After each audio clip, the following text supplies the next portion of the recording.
Hypospadias এটা ছেলেদের private part পেনিসের একটা একটা গোপনীয় একটা রোগ।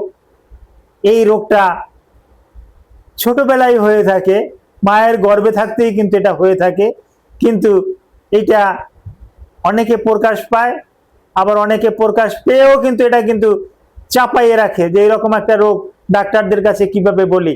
আমাদের কাছে অনেক রোগীরা আসে, দেখা যাচ্ছে যারা জ্ঞানী গুণী, হ্যাঁ, তারা অফিসার, অথচ তাদের ছেলের তার সন্তানের এরকমের হাইপোস্পেডিয়াস হয়ে আছে, অথচ সে এটা ডাক্তারদের কাছে এটা নিয়ে কোনো রকমের আলাপ আলোচনা কখনোই করে নাই।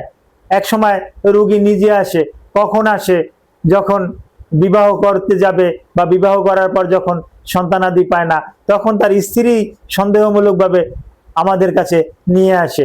এই ব্যাপারে গুরুত্বপূর্ণ কিছু আলোচনা করব, আলোচনাটি পুরোপুরি দেখার আমন্ত্রণ জানাচ্ছি। আসসালামু আলাইকুম রহমতুল্লাহি ওয়া বারাকাতুহু। আমি ডাক্তার মীর শহীদুল ইসলাম, আমার চেম্বার শুভেচ্ছা 255, ঐতিহ্যবাহী শেখঘাট, সিলেট। জি, গুগলে গিয়ে ডাক্তার মীর শহীদুল ইসলাম কথাটি লিখে সার্চ দিলে আপনি আমার সম্পর্কে বিস্তারিত তথ্য পেয়ে যাবেন। দর্শক শ্রোতা, আলোচনা করব হাইপোস্পেডিয়াসটা কি, হাইপোস্পেডিয়াসটা কেন হয়, এর কারণে কি কি সমস্যা হতে পারে, খুঁটিনাটি বিষয়গুলো আলোচনা করব। আলোচনাটি দেখলে আপনি অনেক উপকৃত হবেন, যার পরিপ্রেক্ষিতে অনুরোধ জানাচ্ছি ভিডিওটা পুরোপুরি দেখার জন্য। একটু টাইনে টাইনে দেখলে আপনি কিছুই বুঝতে পারবেন না। ভিডিও আমি বেশি সময় করব না, 4 থেকে 4.5 মিনিটের ভিতরেই আমি সমাপ্ত করে দেব ইনশাআল্লাহ। তো হ্যাঁ, এই হাইপোস্পেডিয়াস এটা পুরুষের পেনিসের একটা রোগ। যেমন এই পুরুষের পেনিস, এই পেনিসের মাথাটাকে আমরা বলি ইউরেথ্রা ওরিফিস। এখান থেকেই কিন্তু পেশাব বাহির হওয়ার কথা। হ্যাঁ, এই ইউরেথ্রা ওরিফিস দিয়ে পেশাব বাহির হওয়ার কথা, কিন্তু দুর্ঘটনাবশত মায়ের গর্ভে থাকতেই কিন্তু এরকমের ওই পটটা বন্ধ হয়ে যায়।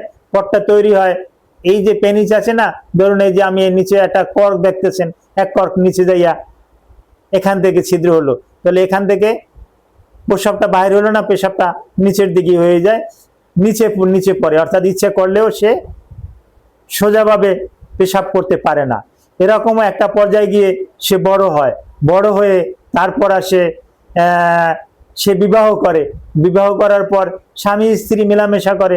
এই স্বামী স্ত্রী মেলামেশা করলে এই যে বীর্য, এই বীর্যটাও কিন্তু এই তার স্ত্রীর যৌন পথে কিন্তু সোজাভাবে যায় না, এটা কিন্তু উপরের দিকে উঠে আসে, বাঁকাভাবে পড়ে এরপরে উপরের দিকে উঠে আসে, যার পরিপ্রেক্ষিতে ছেলেরা কিন্তু ওই ইনফার্টিলিটি বা বন্ধ্যত্বেও কিন্তু ভুগে থাকে। এখন এর চিকিৎসাটা কি?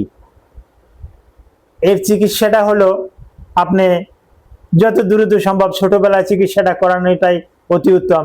আপনি একজন ভালো মানের একজন ইউরোলজিস্টের কাছে যান, পেডিয়াট্রিক সার্জনের কাছে যান, তখন তারা দেখে শুনে যদি প্রয়োজন মনে করে সার্জারি করা, যদি প্রয়োজন মনে করে করবে, নতুবা আপনাকে ওই পটটা তৈরি করে দেবে যাতে আপনি ইউরেথ্রা ওরিফিস দিয়ে আপনি পেশাব করতে পারেন। এই পটটা কিন্তু করে দিবে, এরকমের সিস্টেম কিন্তু আছে। কিন্তু ভুল করে যদি আপনি অন্য কোনো ঔষধ খান বা এটা নিয়ে যদি আপনি যে না এমনি এমনি ভালো হয়ে যাবে, না, হাইপোস্পেডিয়াস এমনি এমনি ভালো হয় না। এর জন্য অবশ্যই আপনি ডাক্তার দেখাবেন। হাইপোস্পেডিয়াসের উপরে আপনার আরো কিছু জানার থাকলে ভিডিওর কমেন্ট বক্সে কমেন্ট করুন, আমি জানিয়ে দেব। Thank you all.